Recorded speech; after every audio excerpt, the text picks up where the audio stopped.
um deste? Sou louca pelo meu. Na verdade, adoro todas as minhas coisas. Já se perguntou de onde vêm todas as coisas que compramos e para onde vão quando nos desfazemos delas? Não conseguia deixar de pensar nisso, por isso quis saber mais sobre o assunto. E os livros diziam que as coisas se deslocam ao longo de um sistema. Da extração, para a produção, para a distribuição, para o consumo e para o tratamento de lixo. Isso tudo se chama a economia de materiais. Bem, estudei um pouco mais. Eu passei 10 anos viajando pelo mundo, atrás de pistas de onde vêm as nossas coisas e para onde vão. E sabe o que eu descobri? Esta não é toda a história. Falta muita coisa nessa explicação. Em primeiro lugar, neste sistema parece que está tudo bem, sem problemas. Mas, na verdade, é um sistema em crise, porque trata-se de um sistema linear. E nós vivemos num planeta finito. E não se pode gerir um sistema linear num planeta finito, indefinidamente. Em todas as suas etapas, este sistema interage com o mundo real. A vida real não acontece numa página em branco. Interage com sociedades, culturas, economias, o ambiente. E durante as etapas, a vida vai se chocando contra seus limites. Limites que aqui não vemos porque o diagrama está incompleto. Então voltemos atrás para preencher alguns espaços e ver o que falta. Uma das coisas mais importantes em falta são as pessoas. Sim, pessoas. As pessoas vivem e trabalham em todas as etapas desse sistema, onde algumas são um pouco mais importantes que outras. Algumas têm maior poder de decisão. Quem são elas? Comecemos pelo governo. Meus amigos dizem que eu devia usar um tanque para simbolizar o governo, e isso é uma realidade em muitos países, e cada vez mais também no nosso. Afinal, mais de 50% dos nossos impostos vão para os militares. Mas vou usar uma pessoa para simbolizar o governo, porque acredito nos valores e na visão de que o governo deve ser das pessoas, pelas pessoas, para as pessoas. A função do governo é olhar por nós, cuidar de nós. Esse é o seu trabalho. Depois vem as corporações. O que leva as corporações a parecerem maiores que o governo é porque elas são maiores que o governo. Atualmente, entre as 100 maiores economias da Terra, 51 são corporações. À medida que as corporações foram crescendo, em tamanho e poder, assistimos a uma pequena mudança no governo, como se estivessem mais preocupados com o bem-estar deles do que com o nosso. Muito bem, então vejamos o que mais falta nessa imagem. Começaremos pela extração, que é uma palavra pomposa para exploração de recursos naturais, que por sua vez é uma palavra pomposa para destruir o planeta. A verdade é que cortamos as árvores, arrebentamos as montanhas para extrair os metais, consumimos toda a água e exterminamos os animais. Aqui enfrentamos o nosso primeiro limite. Estamos ficando sem recursos naturais. Estamos utilizando demasiados materiais. Sei que isto pode ser difícil de ouvir, mas é a verdade. Por isso temos que lidar com isso. Durante apenas as 3 últimas décadas, foram consumidos 33% dos recursos naturais do planeta. Desapareceram. Cortamos, minamos, perfuramos e destruímos o planeta tão depressa que estamos debilitando a capacidade do planeta para sustentar o nosso modo de vida. Onde eu vivo, nos Estados Unidos, resta-nos menos de 4% da nossa floresta original. 40% dos cursos de água estão impróprios para o consumo. E o nosso problema não é apenas estarmos utilizando demasiados recursos, mas o fato de estarmos utilizando mais do que a nossa parte. Temos 5% da população mundial, mas usamos 30% dos recursos mundiais. Se todos consumissem ao ritmo dos Estados Unidos, precisaríamos de 3 a 5 planetas. E sabem uma coisa? Só temos um. Então, a resposta do meu país a essa limitação é simplesmente ir tomar dos outros. Este é o terceiro mundo, que alguém dirá tratar-se apenas de uma expressão para designar o local para onde foram as nossas matérias-primas. E o que é que acontece? A mesma coisa, destruição do local. 75% das zonas de pesca do planeta estão sendo exploradas ao máximo ou além da sua capacidade. Desapareceram 80% das florestas originais do planeta. Só na Amazônia perdemos 2.000 árvores por minuto, o equivalente a um campo de futebol por minuto. Então, e as pessoas que vivem aqui?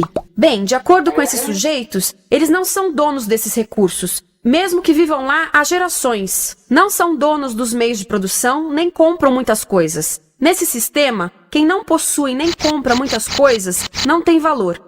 A seguir, as matérias-primas seguem para a produção, aonde utilizamos energia para misturar químicos tóxicos com recursos naturais para produzir produtos contaminados com tóxicos. Há atualmente no comércio mais de 100.000 químicos sintéticos. Apenas um punhado foi testado para avaliar o seu impacto na saúde, e nenhum foi testado em relação aos impactos sinérgicos na saúde, ou seja, a interação com todos os outros químicos aos quais estamos expostos diariamente. Por isso, desconhecemos o impacto total deles na saúde e no ambiente. Mas sabemos uma coisa: os tóxicos entram e saem. Enquanto continuarmos a introduzi-los nos nossos sistemas de produção industrial, continuaremos a inserir esses tóxicos nos produtos que levamos para nossas casas, trabalho e escolas, e claro, para nossos corpos. Como os BFRs, ou retardantes de incêndio à base de brometo, que tornam as coisas mais resistentes ao fogo, mas são super tóxicos. São neurotóxicos, ou seja, tóxicos para o cérebro. O que é que estamos fazendo usando esses químicos? Apesar disso, os usamos em nossos computadores, eletrodomésticos, sofás, colchões e até alguns travesseiros. Sim, pegamos nossos travesseiros, os revestimos com neurotoxinas, levamos para casa e dormimos por 8 horas com eles. Não sei, mas acho que num país com tanto potencial, poderíamos ter uma maneira melhor de evitar que as cabeças peguem fogo à noite. Sabia que essas toxinas vão se acumulando ao longo da cadeia alimentar e se concentram nos nossos corpos? Sabe qual é o alimento do topo da cadeia alimentar com o nível mais elevado de químicos tóxicos? O leite materno. Isto significa que os menores membros das nossas sociedades, os nossos bebês, recebem as maiores doses de químicos tóxicos das suas vidas a partir do leite das suas mães. Não acha que é uma incrível violação? A amamentação deveria ser o mais importante ato humano de nutrição. Deveria ser algo sagrado e seguro. A amamentação continua a ser o melhor e as mães devem amamentar, mas nós deveríamos proteger esse ato. Eles deviam protegê-lo. Eu pensava que zelavam pelos nossos interesses. As pessoas que mais sofrem com esses produtos químicos são os trabalhadores das fábricas. Muitos são mulheres em idade reprodutiva que trabalham com toxinas que afetam a gestação, carcinogênicos e muito mais. Agora eu pergunto, que tipo de mulher em idade reprodutiva trabalharia num emprego deste, exposta a estas toxinas, a não ser uma mulher sem outra alternativa? Essa é uma das maravilhas desse sistema. A erosão dos ecossistemas e economias locais aqui garante um fluxo constante de pessoas sem alternativas. No mundo, há 200 mil pessoas por dia se deslocando de ambientes que as sustentaram ao longo de gerações para cidades, onde muitas vivem em bairros de lata, à procura de emprego, por mais tóxico que seja. Não só os recursos são desperdiçados ao longo desse sistema, mas também pessoas, comunidades inteiras são desfeitas. Sim, as toxinas entram e saem. Muitas delas saem das fábricas em produtos, e muitas mais saem como subprodutos, ou poluição. E estamos falando de muita poluição. Nos Estados Unidos, as indústrias admitem liberar mais de 1.800.000 quilos de químicos tóxicos por ano. Deve ser muito mais, porque isso é o que eles admitem. Trata-se de outro limite, porque quem quer ver e respirar 1.800.000 quilos de químicos tóxicos por ano? Então o que eles fazem? Mudam as fábricas poluidoras para o estrangeiro, para poluir outros países. Mas, surpresa, grande parte dessa poluição volta para nós trazida pelo vento. E o que acontece depois de todos os recursos naturais serem transformados em produtos? Passam por aqui, para a distribuição, o que significa vender todo o lixo contaminado com toxinas o mais rápido possível. Aqui, o objetivo é manter os preços baixos, com as pessoas comprando os produtos em constante movimento. Como eles mantêm os preços baixos? Pagam salários baixos aos trabalhadores das lojas e restringem o acesso aos seguros de saúde sempre que podem. Tudo se resume em exteriorizar os custos. O verdadeiro custo da produção não se reflete no preço. Em outras palavras, não pagamos aquilo que compramos. Outro dia estive pensando nisto. Ia a caminho do trabalho e queria ouvir as notícias. Por isso entrei numa loja para comprar um rádio. Encontrei um pequeno rádio verde engraçado que custava $4,99. Na fila do caixa pensei, como $4,99 podem refletir o custo da produção e transporte desse rádio até ele chegar nas minhas mãos? O metal deve ter sido extraído na África do Sul. O petróleo provavelmente do Iraque. O plástico produzido na China e talvez montado por uma criança de 15 anos numa fábrica do México. $4,99 não paga nem o aluguel do espaço ocupado na prateleira, nem parte do salário do empregado que me atendeu, ou as viagens de navio e caminhão que o rádio fez. Foi assim que eu percebi que eu não paguei o valor do rádio. Então, quem pagou? Estas pessoas pagaram com a perda do espaço dos seus recursos naturais.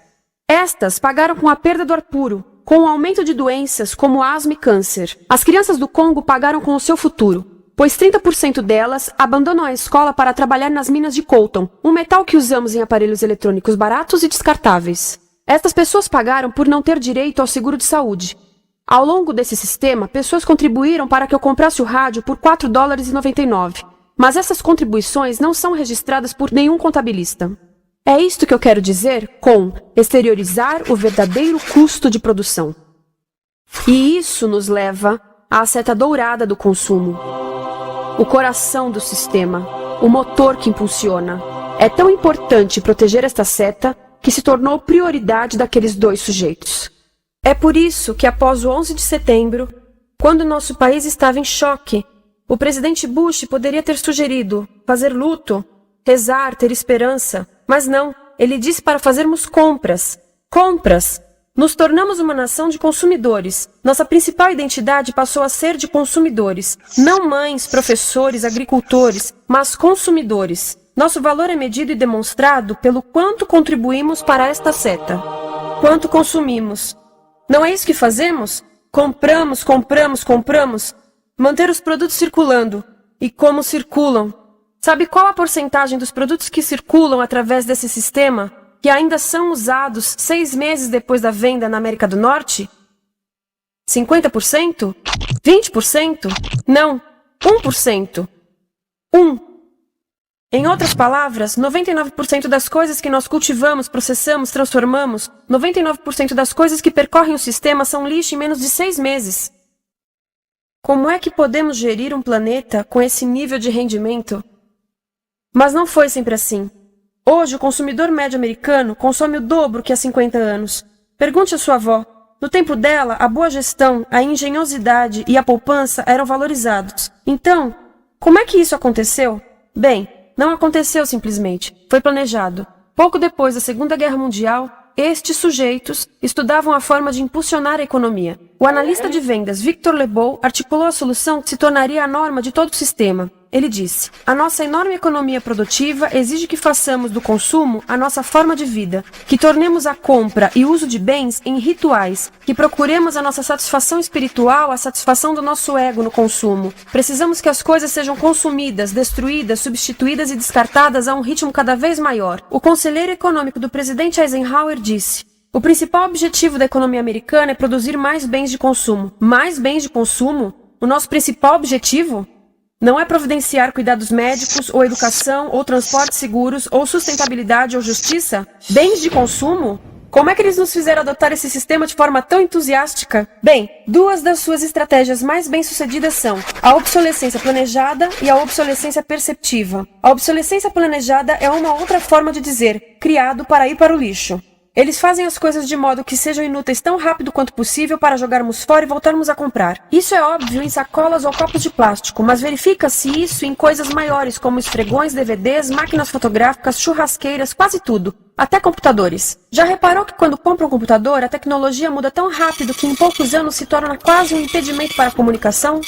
Fiquei curiosa e abri um desses computadores para ver o que tinha dentro.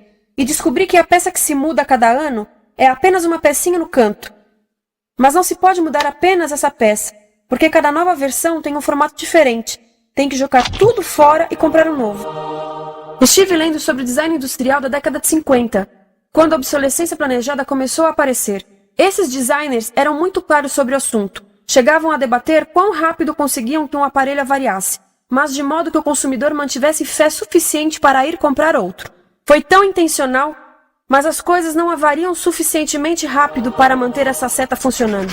Por isso existe também a obsolescência perceptiva. A obsolescência perceptiva nos convence a jogar fora coisas que ainda são perfeitamente úteis. Como fazem isso? Mudam a aparência das coisas. Por isso, se comprou suas coisas há alguns anos, todos percebem que você não tem contribuído para essa seta. E como o nosso valor depende da nossa contribuição para essa seta, isso pode ser embaraçoso.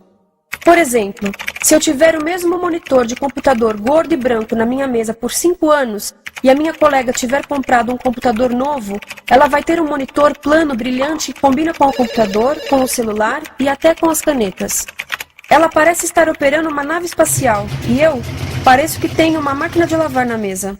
A moda é outro bom exemplo. Já se perguntou por que os saltos dos sapatos das mulheres passam de largos para finos num ano e no próximo de finos para largos? Não é por haver um debate sobre qual deles é mais saudável. É porque usar saltos largos num ano de saltos finos mostra que você não contribuiu recentemente para a seta.